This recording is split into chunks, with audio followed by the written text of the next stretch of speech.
A new comedy coming to the stage in Berkeley was first penned in the 17th century by a woman who's considered one of the first great Latin American writers. It's called House of Desires. And here to tell us all about the play is the director, Elizabeth Vega. Thanks so much for joining us. Hi, thank you so much for having me. So Sor Juana is considered one of the first great Latin American writers, as I just mentioned, and House of Desires is one of the best examples of the Spanish Golden Age drama. So how did you embrace that in this production? It was so exciting to be working on this play. It feels like she's playing with a lot of different tropes that were common. You can see them in plays of similar time periods like Shakespeare. You can see them in other Latin American writers, and she's just putting her own spin on it and making those tropes very subversive and very interesting. So it was super delightful to get to work on this and to play with those with our amazing cast. So tell us a little bit about this storyline. So there is a very conniving brother and sister who both are in love with people who maybe do not feel the same way. And instead of looking for someone else, this brother and the sister have big plans to trap their lovers in a house with them and delicately manipulate the situation until they can get what they want. Well, I can see where the comedy would come in there, something like that. It is really funny. Okay, so feminism, though, is at the core of this story, but also feminism is nothing new. So how did that affect the decisions made for the women who drive the action of this play? So Sor Juana was an outspoken feminist writer, even back in the 1600s. It ended up not working out well for her because the church kind of shut that down. But this play was written before that, and the women in this play are all educated, all smart, and all making their own decisions to try to get what they want. And that is something that still we don't always see in our entertainment media today. We talk a lot in rehearsal about action versus reaction, and the number of times the women in this play are the instigators of the action is really amazing to see, and that they're not bound by their circumstances, but they manipulate their circumstances to do what they want to do. Love a story that has powerful women in it.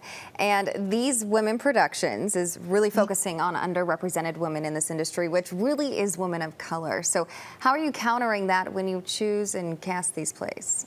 So our cast is majority people of color, and in fact, our cast is majority Latin American, which we were really lucky to get. We have a Spanish copy of the play. We're looking at some of the Spanish jokes and roots how they were translated, and we made very conscious decisions in our casting of who usually gets to play the romantic lead or the love interest or the most beautiful girl in the show, and we tried to consciously counteract that. Of course, we did. I do think our cast is very beautiful and very charismatic and interesting to watch, but we try in the way we cast and in the way we pick plays to pick plays by and about underrepresented groups and to cast them with underrepresented groups as part of our mission statement.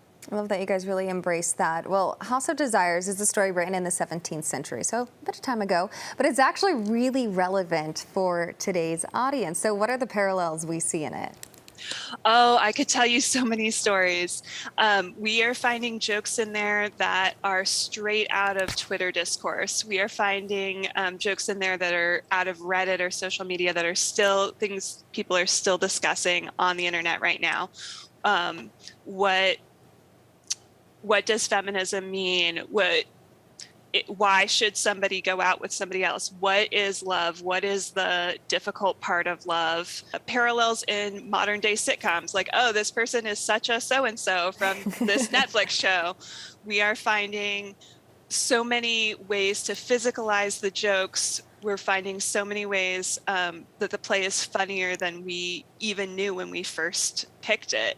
It's been a really delightful rehearsal process, finding all the different relevancies. How fun is that? I'm sure a lot of people are going to love this. I'm looking forward to seeing it myself. Thanks so much for joining us and talking about it, and good luck with it. Thank you so much. We really invite everyone to come see it over the next few weekends, July 29th through August 14th. And we do practice radical hospitality. So every single show has pay what you will ticket prices with no minimum. Hope to Awesome. see you there. Awesome. Thanks so much. Well, House of Desires, as you said, runs through July 30th through August 14th at Laval's Subterranean Theater in Berkeley. For tickets and information, visit the company's website, thosewomenproductions.com. The suggested ticket price she was talking about is $35, but folks can pay what they can.